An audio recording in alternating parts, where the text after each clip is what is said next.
তখন কুকুরটি খুব মন খারাপ করে বসে থাকে এবং মহিলাটি দেখে যে না আসলেই কিছু পড়ে যাচ্ছিল, তখন সে ঘুরে চলে যাচ্ছিল।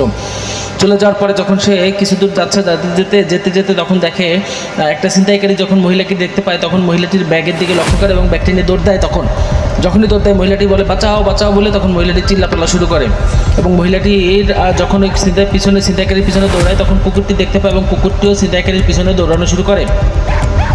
কুকুরটি এক পর্যায়ে দৌড়াতে দৌড়াতে ছিনতাইকারীর পিছনে যখন দৌড়ানো শুরু করে তখন কুকুরটি দৌড়াতে ছিনতাইকারীর পায়ের উপরে সজোরে একটা আঘাত করে।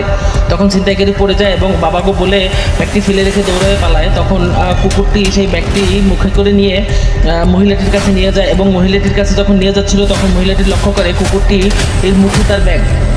তখন মহিলাটি দেখে যে কুকুরের মুখে লালা লেগে গেছে এবং কুকুরটিকে জোরে ধাক্কা দেয়। তখন কুকুরটি বসে খুব মন খারাপ করে এবং কুকুরটি চিন্তা করে আজকে আমি কুকুর বলে আমাকে এভাবে অবহেলা তাচ্ছিল্য করলে কুকুরটি খুব কান্না করে। বন্ধুরা, এটা কি কোনো সঠিক কাজ হয়েছে কিনা